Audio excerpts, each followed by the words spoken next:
Welcome to Rajasthan study number one. Rajasthan study number one में आप सभी का स्वागत है साथियों। आज है 8 मई और 8 मई 2024 से राजस्थान करंट अफेयर व उनसे रिलेटेड जितने भी फैक्ट बनते हैं वो आज की सेशन में हम देखने वाले हैं। और सेशन आने वाली 2024 की एग्ज़ाम की दृष्टि से वेरी इंपॉर्टेंट सेशन वो आज का रहने वाला है साथियों। और इसकी पीडीएफ प्राप्त करने के लिए Telegram Rajasthan study number one को ज्वाइन कीजिएगा और वहाँ से इसकी पीडीएफ प्राप्त कर सकते हैं। और साथियों, अभी तक आपने अपने परिवार राजस्थान स्टडी नंबर वन को सब्सक्राइब नहीं किया तो प्लीज़ सब्सक्राइब जरूर करें, क्योंकि आपका एक सब्सक्राइब हमारे लिए मोटिवेशन कार्य करता है, हमें मोटिवेशन प्रदान करता है। और साथियों, अच्छे लगे तो लाइक कीजिएगा और अपने साथियों को शेयर जरूर कीजिएगा क्लास को, ठीक है। और साथियों, लास्ट में आपसे एक क्वेश्चन पूछूंगा जिसका जवाब आपको कमेंट के माध्यम से देना है। तो अब बढ़ते हैं हमारे शानदार सेशन की ओर और विश्वास दिलाता हूँ आज के सेशन से आने वाली 2024 की जो भी एग्जाम होगी राजस्थान के अंदर, तो एक या दो क्वेश्चन आज के सेशन से आपको 100% मिलेंगे, यह आपको ध्यान रखना है। तो इम्पोर्टेंट सेशन है, ईमानदारी से है, उसको लास्ट तक अपने को देखना है और सुनना है, और नोटबुक पेन आपके पास में होनी चाहिए। तो देखिए, पहला क्वेश्चन है, राजस्थान का सबसे लंबा रोपवे कहाँ बनाया जाएगा? तो राजस्थान का सबसे लंबा रोपवे आमेर नाहरगढ़ रोपवे, ये राजस्थान का सबसे लंबा रोपवे होगा साथियों, जो 6.5 यानी 6.5 किलोमीटर है वो इसकी लंबाई होगी। और ये राजस्थान का सबसे लंबा रोपवे होने वाला है। अगर मैं बात करूं तो राजस्थान का अगर बात करें तो सुंदा माता रोपवे जो जालोर के अंदर है, ये राजस्थान का पहला रोपवे था और यह लंबाई के अकॉर्डिंग भी है वो पहले स्थान पर था। लेकिन अब है वो कौन सा हो जाएगा? तो जब ये नया बन जाएगा ना आमेर नाहरगढ़ रोपवे, तो ये राजस्थान का सबसे लंबा और सबसे नवीनतम रोपवे हो जाएगा। अगर आप पूछें कि साथियों, आमेर नाहरगढ़ रोपवे बनने के बाद में राजस्थान में कुल कितने रोपवे हो जाएंगे? 8 रोपवे हो जाएंगे। तो सातवां कौन सा है? तो सातवां जीण माता रोपवे सिक्कर वाला है, जो आपको ध्यान रखना है। अप्रैल 2024 के अंदर इसको अभी है वो यहाँ पर बना स्टार्ट किया गया है, ठीक है। और अन्नपूर्णा माता रोपवे जो जयपुर है खोले के हनुमान जी मंदिर, याद रखना ये राजस्थान का पहला स्वचालित रोपवे है। स्वचालित रोपवे है, ये अच्छे से आपको याद रखना है। क्लियर है बात? तो अब बढ़ते हैं। तो इस क्वेश्चन का आंसर क्या हो जाएगा? आमेर नाहरगढ़ रोपवे जयपुर जो राजस्थान का सबसे लंबा रोपवे बनाया जाएगा। तो देखिएगा फैक्ट, तो देखिएगा साथियों, आमेर नाहरगढ़ रोपवे की कुल लंबाई कितनी है? 6.5 किलोमीटर है वो इसकी लंबाई रहने वाली है। विशेषता क्या है? यह राज्य का 8वां और नवीनतम रोपवे होगा। और राज्य का सबसे लंबा रोपवे भी है वो कौन सा रहेगा? तो आमेर नाहरगढ़ रोपवे। उद्देश्य क्या है? पर्यटकों को बढ़ावा देना ही इसका मुख्य उद्देश्य है साथियों। और इसका लाभ किसको मिलेगा? पर्यटकों को मिलेगा जो जयपुर के अंदर जयगढ़, नाहरगढ़ और आमेर महल की सुंदरता एक साथ है वो अच्छे से देख सकेंगे। तो यहाँ पर देखिएगा आमेर और नाहरगढ़, और यहाँ पर बात करें तो जयगढ़ दुर्ग, इन सभी का है वो अच्छे से है वो एक साथ है वो इनमें घूम सकते हैं और ये कम समय भी इसमें है वो लगेगा। तो ये ध्यान रखना, वेरी वेरी इंपॉर्टेंट है, स्टार लगा लीजिएगा, यहाँ से छपने वाला क्वेश्चन है। अब देखिएगा राजस्थान में जितने भी रोपवे 8 हो गए ना, तो 8 है वो सिक्वेंस में क्रमवाइज है वो देखिएगा एक साथ। तो देखिएगा, सुंदा माता रोपवे जो जालोर के अंदर है, राजस्थान का पहला रोपवे है साथियों 2006 के अंदर, 800 मीटर जो राजस्थान का पहला रोपवे था। फिर 2 नंबर पर करणी माता रोपवे जो उदयपुर के अंदर 2008 में स्थापित किया गया था, 387 मीटर लंबा था। सावित्री माता रोपवे जो पुष्कर अजमेर के अंदर 2016 में स्थापित, 700 मीटर लंबा। सामोद वीर हनुमान मंदिर जो जयपुर के अंदर 2019 के अंदर स्थापित किया गया था, 400 मीटर लंबा रोपवे है।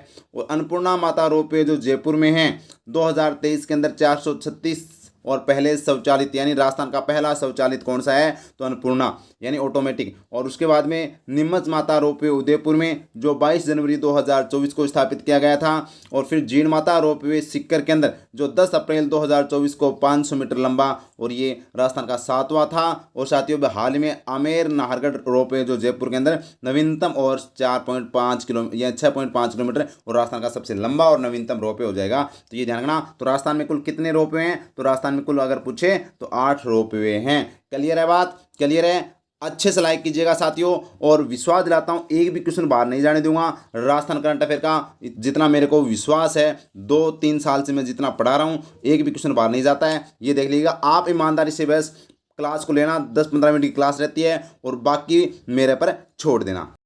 नेक्स्ट क्वेश्चन मैं कह रहा हूँ आज का सेशन आपको नंबर दिला के जाएगा, 100% नंबर दिला के जाएगा। क्वेश्चन देखिएगा नेक्स्ट 2 नंबर, हाल ही में नाक से अलगोजा बजाने के लिए इंडिया बुक ऑफ रिकॉर्ड्स में किसका नाम दर्ज किया गया है? तो इंडिया बुक ऑफ रिकॉर्ड्स में किसका नाम दर्ज किया गया है? तो साथियों नाम आता है रामनाथ चौधरी। तो रामनाथ चौधरी जो साथियों नाक से क्या बताते हैं? अड़गोजा। और अड़गोजा क्या है? राजस्थान का राज्य वाद्य यंत्र है। ध्यान रखना, राजस्थान का राज्य वाद्य यंत्र अड़गोजा, जिसको नाक से बजाने वाले रामनाथ चौधरी को का जो नाम है वो इंडिया बुक ऑफ रिकॉर्ड्स में दर्ज किया गया है। क्यों किया गया? क्यों साथियों ये 5 मिनट तक है वो लगातार नाक से ये अपने अड़गोजा बजा देते हैं। ध्यान रखना। जबकि अगर मैं बात करूं साथियों सदीक खां मांगनियार, ये आपको ध्यान रखना, ये इन्हें क्या कहा जाता है? तो खड़ताल का जादूगर कहा जाता है। खड़ताल का जादूगर किसे कहा जाता है? सदीक खां मांगनियार। ध्यान रखना, अपने जैसलमेर के, ठीक है। और जहूर खां मेवाती साथियों अपने मेवात क्षेत्र के यहाँ पर बात करें तो भपंग का जादूगर है इनको कहा जाता है। और मास्टर गिरिराज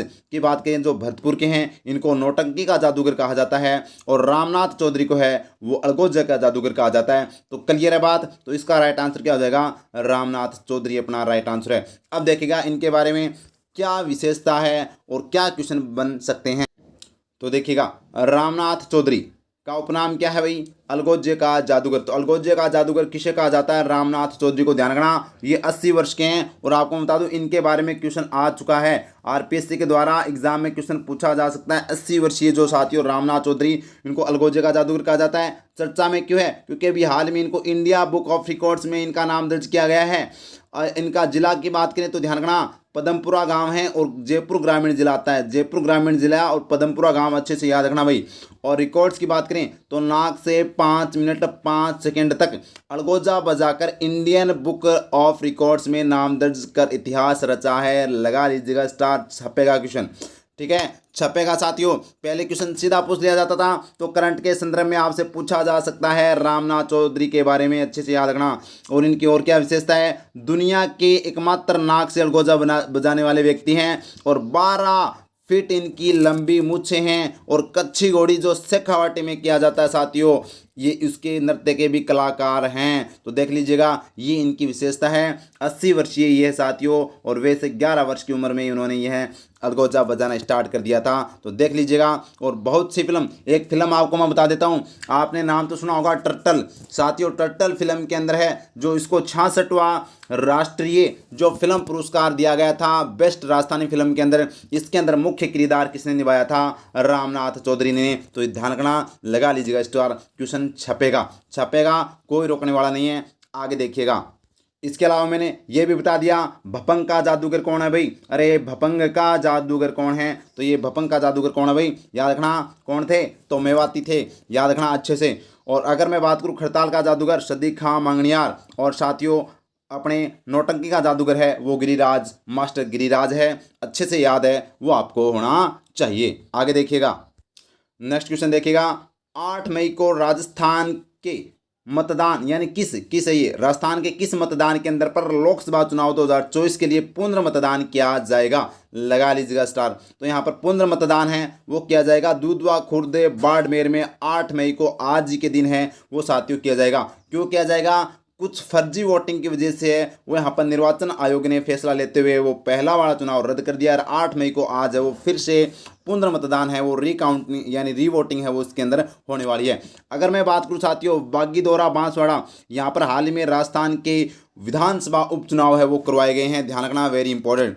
नांदसी गांव अजमेर, ये भी चर्चा में रहा क्योंकि यहाँ पर भी है वो लोकसभा चुनाव 2024 का जो 2 मई को साथियों पुनर्मतदान है वो किए गए थे 2 मई, और अब 8 मई को है वो दुधवा खुर्द बाड़मेर में है वो किया जा रहा है। और करणपुरा गंगानगर, ये भी ध्यान रखना, यहाँ पर भी है वो, यहाँ पर राजस्थान के अंदर राजस्थान विधानसभा के लिए उपचुनाव है वो हो चुके हैं। तो क्लियर है बात। तो ये लोकसभा चुनाव चल रहे हैं 2024, और जो ये बाड़मेर क्षेत्र के अंदर आता है दुधवा खुर्द बाड़मेर जैसलमेर सीट पर, तो यहाँ पर ये 3 कैंडिडेट है वो लड़ रहे हैं। बीजेपी से, कांग्रेस से उम्मीदवार कैलाश चौधरी बीजेपी से, और रविंदर सिंह भाटी जो साथियों 16वीं विधानसभा के अंदर सबसे युवा विधायक है रविंदर सिंह भाटी, ये भी क्या निर्दलीय चुनाव लड़ रहे हैं। ठीक है, क्लियर है बात। अब देखिएगा इससे संबंधित, तो देखिएगा दुधवा खुर्द बाड़मेर चर्चा में क्यों है? क्योंकि निर्वाचन आयोग ने 8 मई को पुनर्मतदान के निर्देश जारी किए हैं।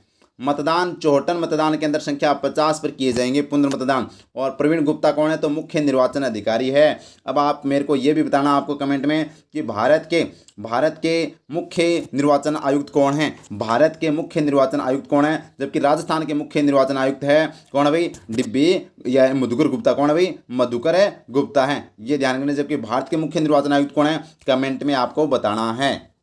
आगे देखिएगा नेक्स्ट क्वेश्चन, और लगा लीजिएगा स्टार। मैं कह रहा हूं आज का सेशन आपको नंबर दिलाया जाएगा, और जो इस सेशन को लास्ट तक देख लिया ना, तो मैं कह रहा हूं नंबर लेकर जाएगा। आप है वो औरों से बहुत आगे निकल जाओगे, ठीक है। तो आप देखिएगा 16वीं राजस्थान विधानसभा के लिए जनलेखा समिति का सभापति किसे नियुक्त किया गया है? तो जनलेखा समिति का सभापति किसे नियुक्त किया गया है? अरे किया गया है टीकाराम जूली को। अरे टीकाराम जूली को, ये है टीकाराम जूली साथियों, ध्यान रखना। अलवर से ये विधायक हैं। और मैं बात करूं साथियों तो अच्छे से याद रखना, टीकाराम जूली 16वीं राजस्थान विधानसभा में प्रतिपक्ष नेता है। क्या भाई? अरे प्रतिपक्ष नेता हैं, प्रतिपक्ष नेता। और प्रतिपक्ष नेता ही क्या होता है? जनलेखा समिति का सभापति होता है, उसका जनलेखा समिति का अध्यक्ष होता है, और जिनकी नियुक्ति है वो यहाँ पर कर दी गई है। तो याद रखना 16वीं विधानसभा। अब अगर बात की जा रही है 16वीं विधानसभा, तो 16वीं विधानसभा के अध्यक्ष कौन है? अरे वासुदेव देवनानी हैं, याद रखना। 16वीं विधानसभा कि यहाँ पर बात करें तो प्रोटेम स्पीकर कौन है?